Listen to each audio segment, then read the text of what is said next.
Cancel मत करो यार appointment. Ma'am, we are going live. Okay.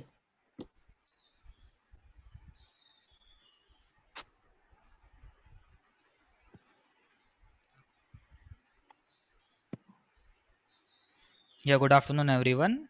Today we are having Dr. Rajul Tyagi with us. She's gonna spread some light on the topic tips and tricks of ovulation trigger. Knowing about Dr. Rajul Tyagi, she is the MD, DGO, Gynecology and Infertility Specialist, Javitri Hospital and Test Tube Baby Center, Lucknow. Along with that, she is a president of the Association of Private Gynecologists Lucknow, Vice President ISPAT UP Chapter, Vice President UP Chapter ISAR, Ex-Secretary ISAR UP Chapter, Director of Javitri Hospital and Test Tube Baby Center Lucknow. So, ma'am, over to you. Good. But why it's not coming? No, it's. Good afternoon, friends and colleagues. First of all, I would like to thanks to our ISAR president and Biozytis Group for conducting this type of CME and educational program of this type of webinars. Today, my topic is on ovulation induction. Ovulation is the process by which a selected mature follicle break and release a viable oocyte from the ovary.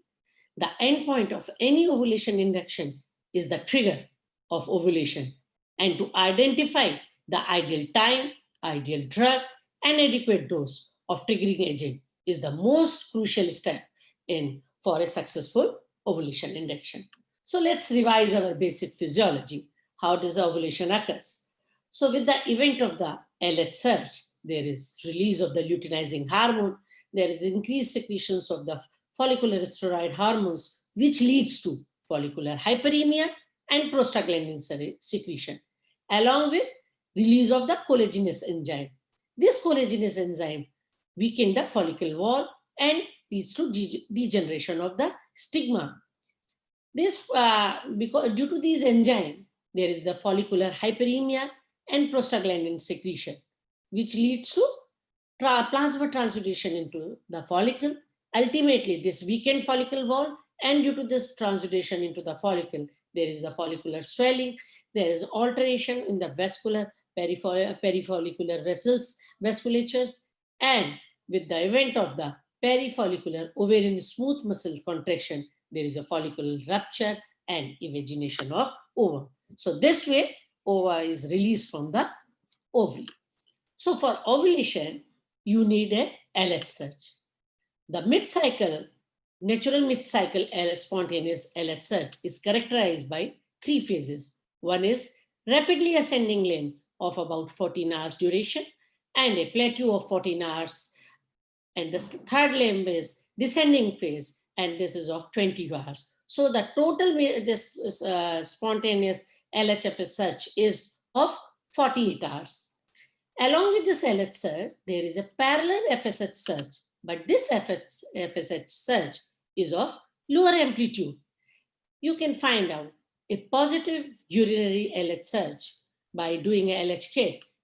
This you can find after 12 hours after the onset of serum LH rise. That means if the serum LH goes more than 25 milli-international unit per ml, then you can find out the urinary LH surge.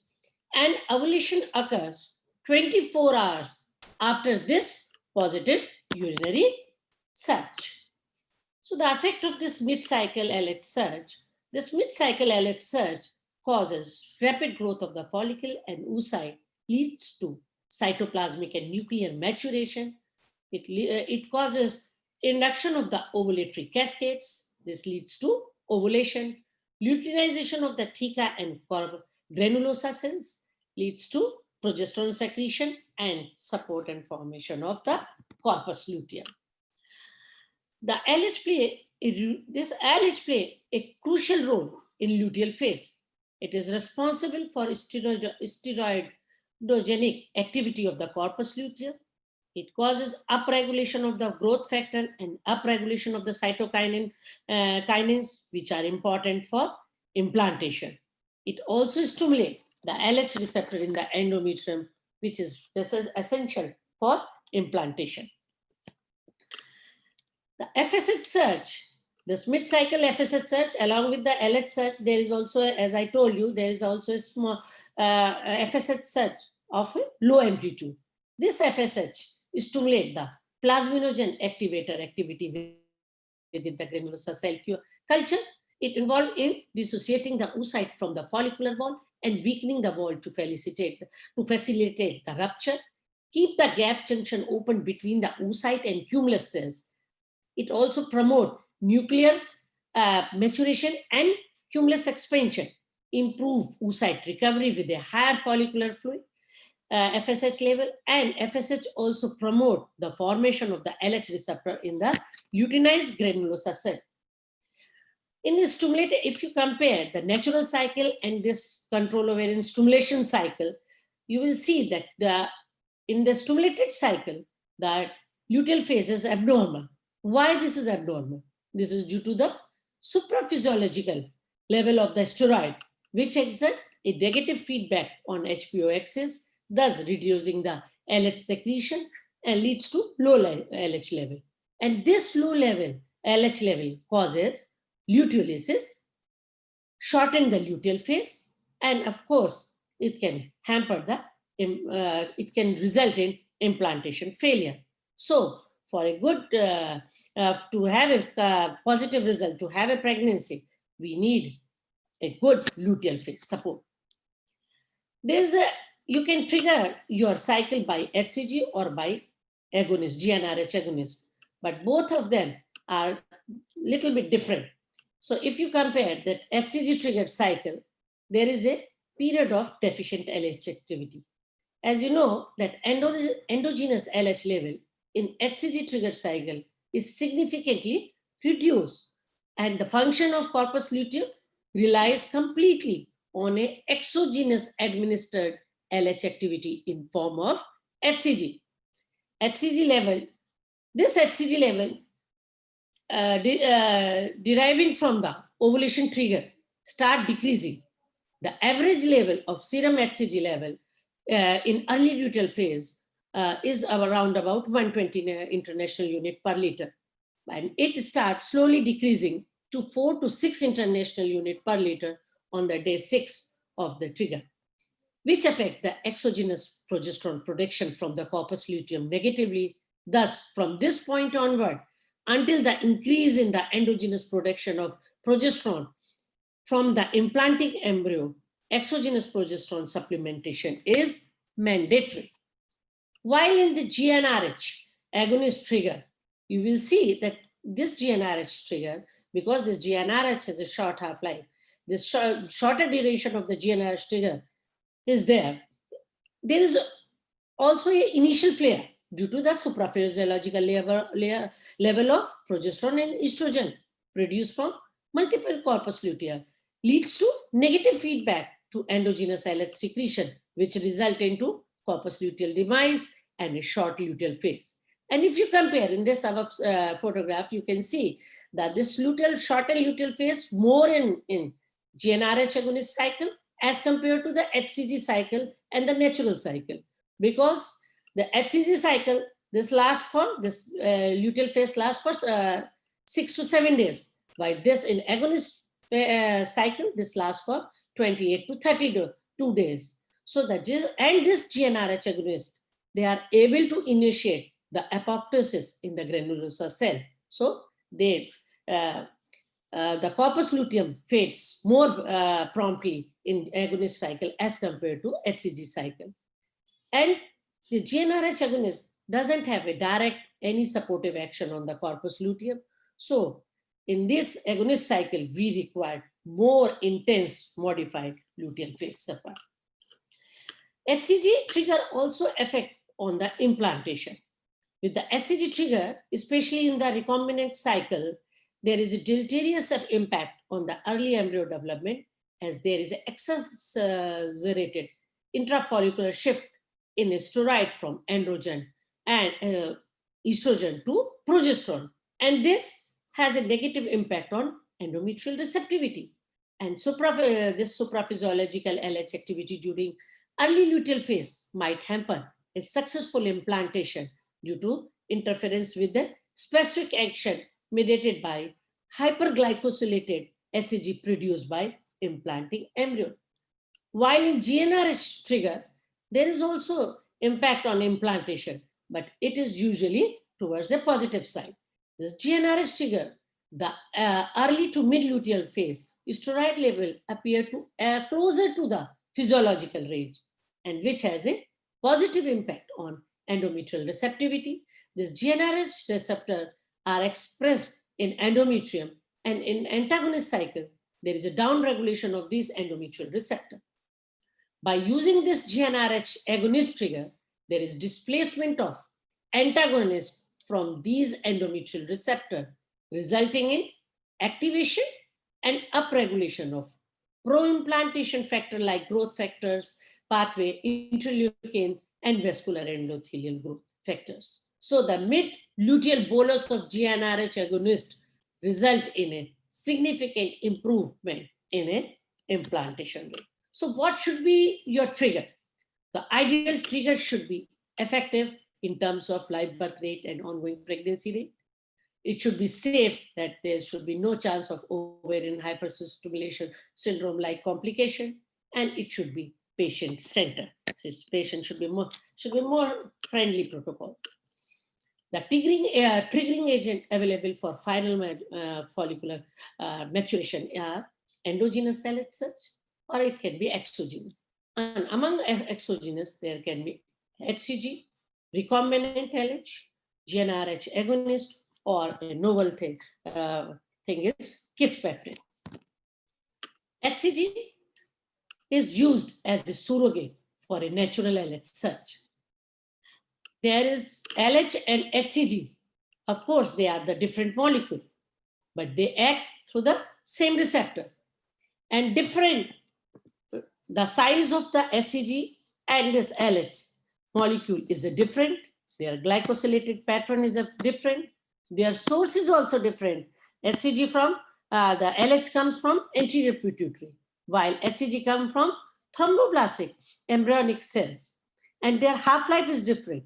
HCG half-life is 3 to 4 times longer than your endogenous LH half-life. And because of this long half-life, HCG effectively induce final oocyte maturation of the corona cells, resumption of meiosis to achieve mature oocyte, those are the M2 oocyte, ovulation by 36 to 48 hours, luteinization of the theca cells and granulosa cell to produce progesterone, and formation and maintenance of corpus luteum. So what is the ideal time of HCG? The ideal time of HCG should be like that. It should mimic like a natural LH peak. And the time should depend upon follicle size or estradiol values. At least there should be 2 follicles between 18 to 20 millimeter. Follicle ideally follicle size should be more than 14 and less than 20 millimeter is ideal for this trigger. And estradiol value, you can estimate the estradiol value on the day of trigger, and it should range between 1500 to 3000 picogram per ml. Considering that 100 to 200 picogram estradiol is released per follicle. The urinary, now let's take the HCG product. The urinary HCG can be urinary, it can be recombinant. The urinary you can find in form of 5,000, 7,500 or 10,000 international unit. While recombinant comes by the name of Ovulation, and the dose is 250 microgram. If you compare this urinary and recombinant, you will find that urinary product contain lot of protein, strange protein, about 70% of it is strange protein. Bioactivity of urinary is 800 international unit per mg, while recombinant it is 20,000 international unit per mg. Half-life, more or less, both products have same presentation. It comes 5,000, 10,000 freeze-dried form, while recombinant coming 250 microgram, which is equivalent to 6,750 international unit of HCG. And if you compare the effectiveness of these two, urinary and recombinant, you will find the recombinant is slightly superior in terms of the number of the retrieve oocyte, and the number of the M2 mature oocyte has come. If you compare these two, the recombinant is little bit superior than urinary. And in this study, it has been shown that recombinant is superior than urinary in terms of delivery and ongoing pregnancy rate. But of course, with this good things, HCG trigger has its own drawback. As you can see that HCG bolus cause supraphysiological steroidal concentration. This leads to disturbance in the luteal phase, and due to the prolonged ALH-like action, it has a negative impact on oocyte quality. Due to the difference in the half-life, as compared to LH is 60 minutes and HCG is more than 24 hours, it induces sustained eutotrophic activity, which induces ovarian hyperstimulation syndrome, which is the main drawback of HCG trigger. 10,000 HCG induce histological advancement and reduce mitotic activity of the endometrium. That's why it can harm the implantation. There is a complete lack of FSH surge in this HCG trigger. There is no FSH surge. And as I have already told you, this FSH causes cytoplasmic maturation. So the quality of the oocyte won't be so good as we get from the other type of trigger. Now come the Gnrh trigger. The Gnrh agonist trigger, as you know, the Gnrh agonist has 2 to 5 times higher affinity to Gnrh receptor as compared to endogenous Gnrh. And single bolus of Gnrh agonist displace the Gnrh antagonist from the Gnrh receptor in the pituitary and triggering a surge, that is a flare-up of both FSH and LH. That means it resembles with the natural surge and effectively causes effective stimulation of ovulation and final oocyte maturation. And you can compare that the agonist-induced surge differ in duration and profile, resulting in, and this agonist trigger lasts for 24 to 32 hours, while this natural surge lasts for 36 to 48 hours, while HCG triggers last up to 6 to 7 days. The advantage of this agonist trigger is it is more physiological. Steroid level in the luteal phase is close to the physiological condition. There is an endogenous FSH surge in this agonist trigger, which this FSH surge causes cytoplasmic maturation, so that improve the oocyte E. It is as effective as HCG to induce final follicular maturation and ovulation. And of course, there is reduced chances of empty follicle syndrome in this type of trigger. It prevents ovarian hyperstimulation, and there is no negative effect on the endometrial receptivity. And especially Gnrh trigger is used in case of breast cancer due to decreased post-trigger estradiol exposure. This agonist trigger, in this trigger, patient feels less discomfort. These Gnrh triggers result in defective CL corpus luteum formation and decrease in the release of vasoactive peptide such as VGF, and thus prevent ovarian hyperstimulation syndrome. The increase of ovarian volume in this trigger is less as compared to the HCG trigger. The fluid collection in cul-de-sac is less as compared to the HCG trigger. There is less abdominal discomfort, less bloating sensation, and there is an early start of the menses in this trigger. So it allows large cohort of the oocyte due to the release of the EGF-like peptide. So it is a potent mediator of oocyte maturation. Through a rapid luteolysis, there is a better control of the hormonal milieu in the luteal phase of Gnrh trigger in a fresh cycle. So we can go ahead with the fresh cycle transfer also, and it has a positive effect on the implantation. But with this advantage, it has some drawback. And as you can see, that luteal phase, there is a luteal phase deficiency in Gnrh agonist trigger. The reduced endogenous LH secretion in the early to mid luteal phase leads to corpus luteal deficiency and defective luteal phase, And this luteal phase defect can be due to the direct effect of agonist or indirect effect of the agonist. The direct effect, because this GnRH agonist, they act on the GnRH, block the GnRH receptor on the granulosa cell and compromise corpus luteal production of progesterone. While indirectly, they suppress pituitary after the initial flare-up, leading to low endogenous LH and thus compromise corpus luteum. Progesterone concentration in the luteal phase is lower than HCG trigger. In this, there is 39, while in HCG trigger, this is 283 nanomole per liter. There are lower success rate, of course, if you are not giving a proper luteal phase support. More intense luteal support is recommended when you are giving GnRH agonist.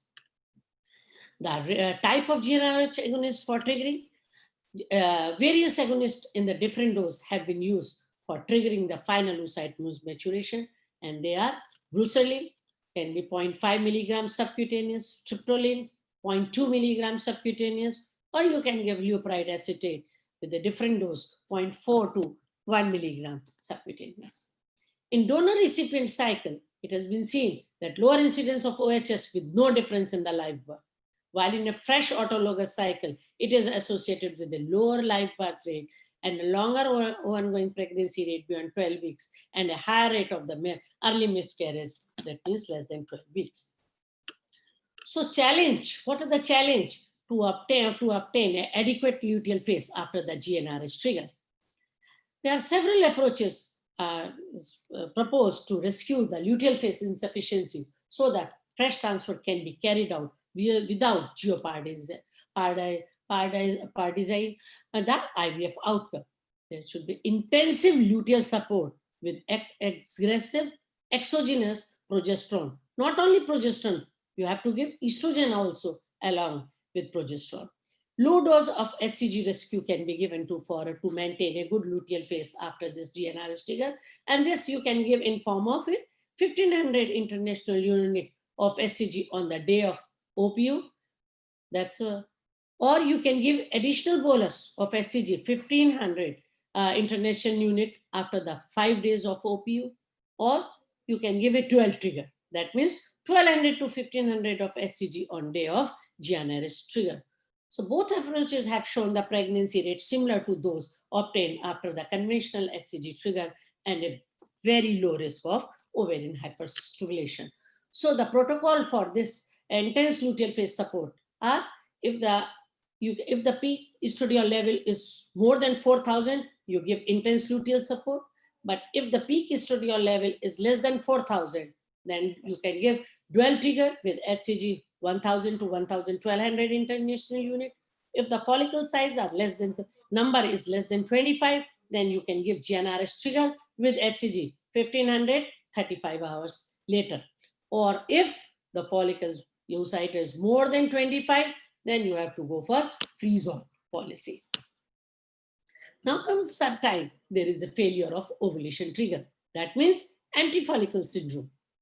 Failure to aspirate or retrieve mature oocyte from a mature follicle in spite of meticulous aspiration and repeated flushing. And there can be genuine empty follicular syndrome or a false empty follicular syndrome. Genuine empty follicular syndrome, usually seen in 33% of the cases, where the failure of oocyte retrieval despite of optimum HCG level on the day of oocyte retrieval. While false empty follicular syndrome seen in those cases where their failure to receive oocyte in presence of or in absence of HCG. The reason for this empty follicular syndrome, the reason for genuine empty follicular syndrome can be ovarian aging, low ovarian response, advanced patient age, longer the infertility duration, higher the baseline FSH, lower E2 level before HCG injection, that means less than 450 picogram per ml of E2 level at the day of on the day of HCG, or there can be apoptotic gene. Why? The false empty follicular syndrome, where we will find the undetectable level of HCG, it can be drug-related form, You have given HCG injection later than your scheduled time. That means just before 11 hours before your oocyte retrieval, or it can be due to the human error. Like you have spilled the drug, you have given drug not in a proper way, you have not dissolved the drug with the diluent in a proper way, or there may be a manufacturing defect. There can be rapid metabolic clearance. In these type of cases also, there will be low bioavailability of HCG, and there can be individual variation in the threshold for the follicular response to urinary HCG. So how to tackle this antifollicular syndrome? You have to assess the serum HCG on the day after the trigger, and if the HCG concentration is less than 40, then you have to give a second bolus of HCG and do the oocyte retrieval after 24 to 36 hours later. You can prolong the interval between the ovulation trigger and ovum picker. Instead of 36, you can go ahead to 40 or 42 hours also. Increase the dose of HCG. Instead of giving 5,000, 10,000, you can go ahead up to sometime 20,000 international unit of HCG. Use of recombinant HCG or recombinant LH. Of course, recombinant LH we are not using, or you can give a Gnrh agonist trigger, or you can give a dual trigger. You can also have a suboptimal response to this Gnrh agonist trigger in IVF cycle. The suboptimal response is seen in where the FSH and LH level on day 2 of the cycle is very low, or when LH level on the day of trigger is low. There is a required, when you require a longer duration of the gonadotropin to stimulation, or you can also find the suboptimal response where the patient is having a history of irregular menses, or they are on oral contraceptive pills for a longer time. Patient with undetectable LH on the day of trigger had a 25% chances of this suboptimal LH surge. So now the latest is Gnrh, the dual trigger. In this, you give Gnrh agonist trigger 0.2 milligram of decapeptide along with 1,000 to 1,500 international of unit of HCG. Advantage of this dual trigger is because we are giving HCG in a low dose, and this reduced dose of HCG have an impact on the growth of medium-sized follicle in the late follicular phase, and the steroid concentration is closer to that of a natural cycle, which has a positive effect on the secretion of LH from the pituitary. It rescue this small amount of the HCG, rescue the function of the corpus luteum, and by giving this agonist, we obtain more mature M2 oocyte in cases of immature oocyte syndrome. So ideally, in immature oocyte syndrome patient, you should always give agonist trigger or a dual trigger or a combined trigger. Now come the recombinant LH instead of HCG. The recombinant LH has significantly lower half-life as compared to the HCG. Doses are between 5,000 to 30,000, as well as dual administration of 15,000 international followed by 10,000 3 days later were explored. But these regimes are still in an experimental phase. Apart from the significant increase in the cost of the treatment, low implantation rate is seen. So therefore, the option of LH trigger is not available in this era. The novel method of ovulation trigger is kisspeptin. Kisspeptin is naturally occurring hypothalamic peptide, which is co-released from the kisspeptin neurokinin beta dynorphin KNDY neurons, which directly project to GnRH neurons. It activates the secretion of gonadotropin from pituitary, stimulate the endogenous LH surge. Kisspeptin dose is 6.4 to 12.8 nanomole per kg. Half-life of this exogenous kisspeptin is 28 minutes, but still it is in an experimental phase. So in conclusion, HCG has remained the gold standard of ovulation trigger for decades, but the new upcoming agent seems to be Gnrh agonist with its potential advantage over HCG trigger, mainly in terms of ovarian hyperstimulation syndrome reduction. The luteal phase support after this Gnrh trigger has been refined to a degree where the reproductive outcome is similar to that seen after the HCG trigger. So thank you again, and thanks to President Issa for scheduling such a good initiative of this good initiative of conducting this type of webinar. And thanks to Zydus for supporting this educational initiative. And thanks to DocMode for providing this platform. And thanks again to all participants of this webinar.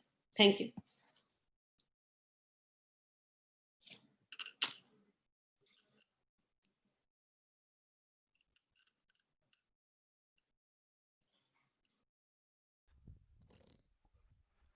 Yeah, hello, ma'am. Yeah. Yeah, we'll go for the question answer session now. Sure.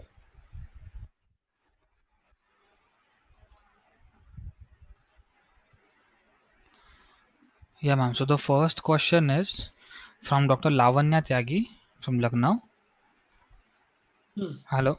Yeah, Yeah. the question is, can HCG injection be given only according to the size of the follicle if you don't have the facility of getting estradiol values from the pathology lab on the same day?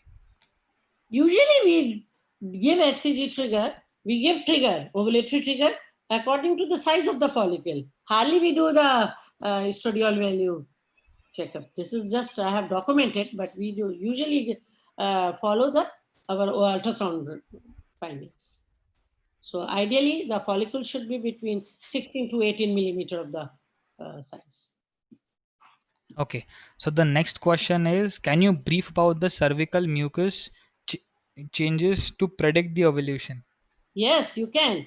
You can predict the cervical mucus, but this is not in case of the IVF. This you can do in IUI and a time intercourse type of treatment. The cervical mucus itself shows that LH has started and the progesterone level is increasing. So we can do the LH kit test also and the cervical mucus test also. Okay, ma'am. So the next question is, there are assumptions about the lubricants affecting ovulation. How can this terminology be cleared? I couldn't get the thing. There are assumptions about the lubricants affecting ovulation. How can this terminology be cleared? No, the lubricant is not going to hamper this your ovulation. They can be harmful too for your eggs, for sperm. But lubricants are not going to harm this, hamper your ovulation. No. Okay, ma'am. So the next question we'll move on to is, can you suggest some medication which have an impact on ovulation, ovarian drilling as a part of improving the ovulation? Ovarian drilling, no. It's on a refractory case of PCO who are resistant to PCO. They are not ovulating in spite of giving clomiphene citrate and all the gonadotropin. Then, of course, there is a lot of large, big ovaries with the thickened serosa. Then you can do over this one drilling, but it is not a routine for ovulation to improve our ovulation induction. Okay, so because they can cause premature ovarian failure, you can decrease your AMH value. So nowadays we are not going for ovarian drilling. Ovarian drilling is done only in those cases when we are doing laparoscopy simultaneously for the other things like the adhesions for endometriosis or for other lesions, and we found that, oh, this is a very big polycystic ovary, then we can go ahead with the drilling. But as a routine, we are not going to advocate this ovarian drilling. Okay. Okay, ma'am. So the next question is, can you explain about the anti-estrogenic compounds and its effects? So anti-estrogenic compounds. This clomiphene itself is an anti-estrogenic compound. And this anti-estrogenic, because it is a clomiphene citrate, is selective estrogen receptor modulator. It is some. And it has a negative HPO axis, and it has agonist action in HPO axis and antagonist action on peripheral receptors like cervical mucus or endometrium. So this anti-estrogenic effect on the peripheral tissue, so it reduce the endometrial thickness glandular pattern of the endometrium. It decreases the glandular pattern of the endometrium. It also thickens decrease the cervical mucus. So this is anti-estrogenic effect of this one, clomiphene on peripheral tissue. Okay, this is the anti-estrogenic. Okay, ma'am. So the next question is, for those patients who prove resistant to clomiphene citrate, what other alternatives can be used? Clomiphene citrate, you can go ahead with the tamoxifen, you can go ahead with letrozole, or you can use adjuvant like metformin, N-acetylcysteine, or you can go ahead with the gonadotropin. And sometime, even after doing everything, then you can think for ovarian drilling. So first thing, you change your protocol. The clomiphene citrate, you increase your dose 1, or you go for extended protocol, or you change the drug. And change of the drug is letrozole is first, then you can go ahead with the tamoxifen and other things. Okay, ma'am. So the next question is from Dr. Ritu Dehradun. How many hours after HCG trigger can we check for LH surge, and what is the cutoff value of LH? Yeah, I gave in my slide. The cutoff value is less than 40. Okay. If it is less than 40, in the next day morning, you give a HCG trigger today, and after next day morning, if you do the HCG level, your serum HCG level, if it's less than 40 international unit, then you have to repeat the trigger. Okay. Okay, ma'am. So the next question is from Dr. C. Chandana from Vishakhapatnam. What to do if premature LH surge occurs? Then you can't do anything. Your cycle is gone. Your premature LH surge cycle is gone. But you can rescue the cycle by doing the early pickup. But premature LH surge will be there when you have not done the proper down regulation of your receptors. I don't think so. You are doing this your IVF without agonist or without antagonist. So you have to give agonist or you have to give antagonist to avoid this premature LH surge. So that is the way. So only the crux of this ovulation induction is to avoidance of your premature LH surge, and this you can do by agonist or antagonist. Okay, ma'am. So the next question is from Dr. Jitendra Chadda Yamuna Nagar from Haryana. In cases where HCG is low, repeat injection is given. What is your personal experience with such oocytes? How are the results of IVF? They are good. They are good. See, in our center, what is our protocol? We do the pickup, even if we get after aspirating 4 or 5 follicles. If after aspirating 4 follicles with the wash, with the follicular wash, if we don't get any oocyte, then we do the immediately on table we take the urine. We put a catheter and we take the urine and do the urine pregnancy test. If we don't get any second line, if we don't get this urine pregnancy test positive, that means she has not gone for this LH surge. That means either HCG is defective, either she has not taken, either timing is wrong, or whatever is there. So we repeat our HCG dose, and then we do after 36 hours. That is the way. Okay, ma'am. So the next question is from Dr. Kusuma Samangandi from Bellary. She's asking, even after giving HCG 10,000 IU, follicle not ruptured. Next, what to do? Even after giving 10,000, so that's you can't do anything. That cycle is not very good, going to be good for IUI and all. And that cycle is not going to be good. You can do, people has done artificial rupturing of this follicle, but results are not at all good. Not at all good. So next time you don't give HCG, you give anything extra than HCG. Either you give agonist along with the HCG, or you increase your dose of HCG. So it is better to give agonist, or your timing may be wrong. You might have given too early, or you might have given too late. That may be the reason. Or there may be a self patient to patient also. It can be there. Patient may be having this genetic reason also. She may be having some genetic problem also for this empty follicle or this reason. Okay, ma'am. So Dr. Ramutra Rohini from New Delhi, actually, she is congratulating you. She's saying we very crisp and nice presentation. Thank you. Basics, basics explained beautifully. Hope to see you again. Yeah, Yeah, thank yeah. So the next question coming on is from Dr. Pradipti Karuna from East Godavari. She's asking, what is the treatment option for unruptured follicle even with HUG? See the unruptured follicle, no? What I told you. The next time you change your trigger, in this cycle you can't do. Okay. The next cycle you do, you change your trigger. Either if you are giving urinary, instead of 5,000, you give 10,000. If you are giving 10,000 urinary, if you have given 10,000 urinary in the previous cycle, then this time you give recombinant. Okay. Recombinant HCG. Otherwise, you give agonist along with HCG. And agonist, you give 0.3 ml of decapeptide. Instead of giving 0.1 single ampule, you give 3 ampule of decapeptide. But it has been seen that either you give 0.2 or either you give 0.3, but the results are more or less same. So give 0.2 to 0.3 decapeptide along with HCG. And you have to give HCG because you have to rescue your luteal phase.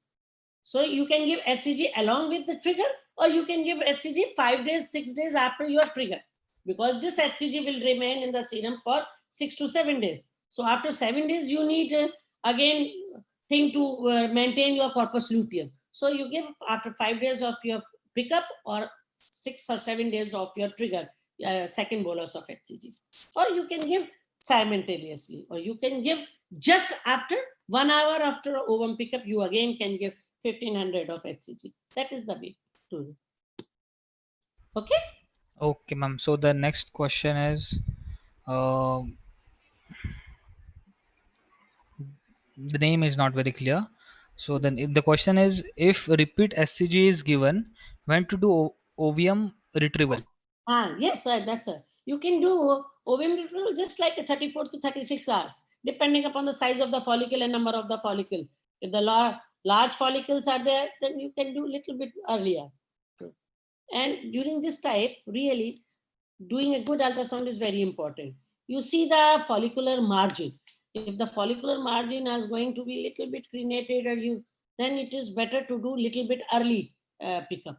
Otherwise, you can go ahead up to 36 hours. But we do usually between 34 to 36 hours, and we have always got a good result in rescue HCG. Yeah, ma'am. So the next question is from Dr. Sudhir. He is from Hyderabad. He's asking, AMH1 twice IVF is tried, no follicle retrieved. What can be done?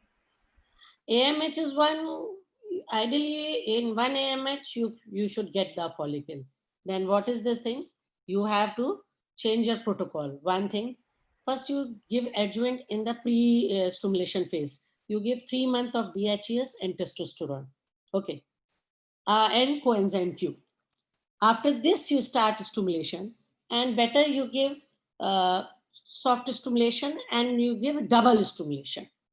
The double stimulation means you stimulate the ovary and you just give GnRH agonist trigger. Don't give HCG trigger. Give agonist trigger, do the pickup, and just after 4 days, again you can start doing the gonadotropin. So this is the way where you get only one follicle or you are not getting follicle. If you are not getting follicle in one AMH, something is wrong. Either your AMH report is wrong or your antral follicle count, you have not done a proper antral follicle count. If you have 1 or 2 or 3 follicle AFC, then of course you will get follicle. So you change your protocol. First you give this DHEA and testosterone usually, or you can give a growth hormone also. But I don't give growth hormone. I always give testosterone gel and androgen over DHES, and I always get 2, 3 follicle in the one cycle. Again, in the same month, I again do the pickup, and that's how I get 7, 8 oocyte, and I get the results. So this is pooling of the oocyte or pooling of the embryo. This is Shanghai protocol. Use this Shanghai protocol. It's a good. Okay, ma'am. So the next question is from Ruma Jahan from Lucknow. She's asking if a patient AMH level is 5 and LH level is 9 and tubal patency is okay. Can we simulate this patient? AMH is 5, LH is 9. है ना? Is it? Yeah. AMH is 5. AMH is 5 and LH level is 9. Why not do Tube. it? It's a very good. Why not? Of course, she is going to be PCO type. She may have. So it is better to stimulate with the letrozole. Why to give a clomiphene citrate? You are going for IVF, then you give a low dose recombinant drug. Low dose, 100, 150, depending upon the BMI of the patient and the age of the patient. If she's not very obese and she's not very old, then you give 100 or 150 international unit of gonadotropin, recombinant. Okay? Okay, ma'am. So the next question is from Dr. Paritosh Bag from West Medinipur. He's asking relation between follicular blood flow and trigger and size of follicle. Of course. Trigger size is very good, 18 to 20, depending upon if it is a clomiphene citrate or a gonadotropin cycle. Gonadotropin cycle, you can give early trigger, okay, between 16 to 18 also. In the clomiphene citrate cycle, you have to give late trigger, 18 to 20 millimeter. And you have to see the perifollicular flow, peak systolic velocity. And if peak systolic velocity is good and the perifollicular flow is more than 2/3 of the follicle is showing the flow, then it is an ideal time. And simultaneously you see the subendometrial flow, and simultaneously you see the cervical mucus. The moment you start getting these things, this is the time to give endometrial this trigger. We always go for this one, flow study, and this cervical mucus. I really love cervical mucus, and I have seen the patient who show the good cervical mucus always give a good results. Okay, ma'am. So the next question is from Shashira Azaz Shashira from Srinagar. If after giving HCG injection, patient develops cysts in ovary repeatedly, what to do? After giving HCG, then it means unruptured luteal cyst. This is unruptured luteal cyst. Okay. So then what you do, just wait, give 1 or 2 months of the OCP, and then you start stimulation with the low dose. Okay.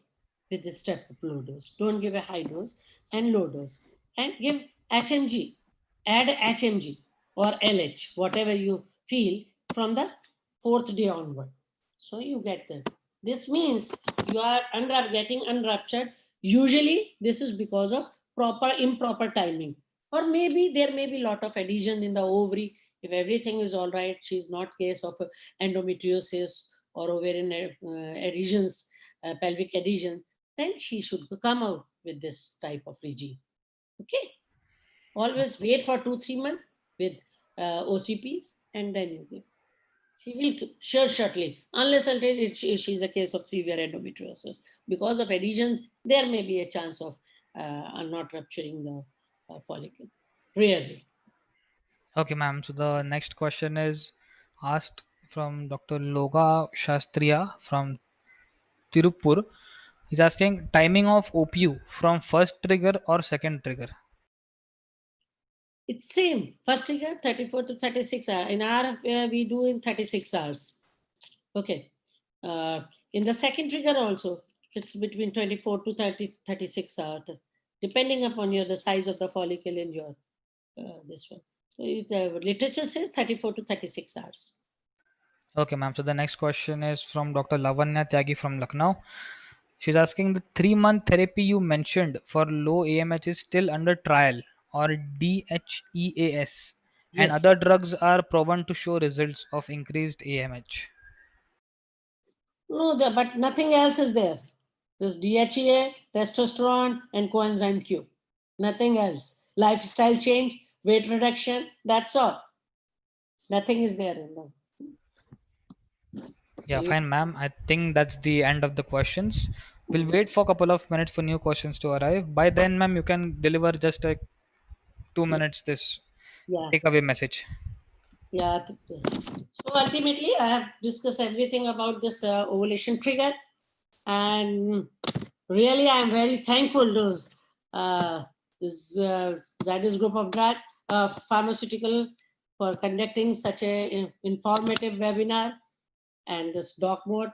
Really, you are giving a good support in this lockdown period. We don't know what to do. This is the best way to exchange our knowledge, exchange our thoughts, and we can clear about all of our doubts. I think so. Okay, ma'am, there is one more question coming in from Surya Kumari Yalamarti. She's asking, what are different drugs used for luteal support? Very good question. So luteal support, you can give progesterone. You can give even HCG also, or you can give this progesterone in three form. You can give either oral, injectable, or vaginal. Oral, you can give dihydrogesterone, which is the wonderful drug, or you can give micronized progesterone. But the micronized progesterone is not as effective as dihydrogesterone. Vaginal route, you can give in form of a vaginal pastilles, or you can give a vaginal gel. They're like vaginal gel. These are very good. They are more patient friendly. Patient is more compliant, shows more compliant with this vaginal pastilles and vaginal drugs. Or you can give injectable. Injectable, you can give daily injection of progesterone, or you give medroxyprogesterone, prolytone depot. You can give this one. Injectable, it's now waning off. You can give subcutaneous progesterone also. And in case of where you give agonist trigger, you can give HCG also in a luteal phase also. In luteal phase, you can give Gnrh agonist as a luteal support. So luteal support can be progesterone, HCG, and Gnrh agonist. But Gnrh agonist is just one shot, 4 or 5 on 6th day or 5th day of your 80. This Gnrh agonist. HCG, you can't, only drawback of HCG, you can't give HCG in the cases where it is a frozen cycle, FET cycle. You can give in a natural cycle or stimulated cycle, but risk is patient show late hyperstimulation. So it is better to give luteal support by progesterone. And among progesterone, vaginal route is good by giving pessaries or cream, or oral route by giving this micronized progesterone or dihydrogesterone. Among this, dihydrogesterone is best. And dose is 10 to 10 milligram TDS or BD dose. Is it? BD in cases of where the patient has gone for a stimulation cycle, and TDS when patient has gone on frozen cycle, FET cycle. Okay, and weekly injection of this one, Prolytol depot you can get. Okay. Okay, ma'am. There's a couple of questions coming in. It's from Dr. Janani Suryamurthy from Chennai. She's asking, ideal dose of coenzyme Q. 30 milligram BD. 30 milligram BD. Okay. Again, the next question is from Dr. Sangeeta Balasubramaniam from Coimbatore. She's asking, dual trigger, should we give the both together? We always give dual trigger. We always give dual trigger. And should we give them both together? Yes, our criteria is we do progesterone value on the day of trigger. If our progesterone is less than 1.5, we give 12 trigger, no problem. If our progesterone is more than 1.5, we know we are not going to transfer this cycle. So we give simple agonist trigger, but dual trigger is always better than give any single trigger. So it's better. And dual trigger, you give 2 milligram, 0.2 ml of decapeptide, 2 ampule of decapeptide, and 1 mg of this one, 1500, 1200 to 1500 of HCG. This is the dual trigger. It's very fantastic, and you try and you will find the results. I'm telling you, it's very good. Okay, ma'am. I think we are done with the questions. Thank you. Thanks again. And Okay. thanks to my, all participants of this webinar. Thanks to DocMore. Thanks to Zydus Group of Company. And thanks to ISAR President. And thanks everyone. Okay. See you.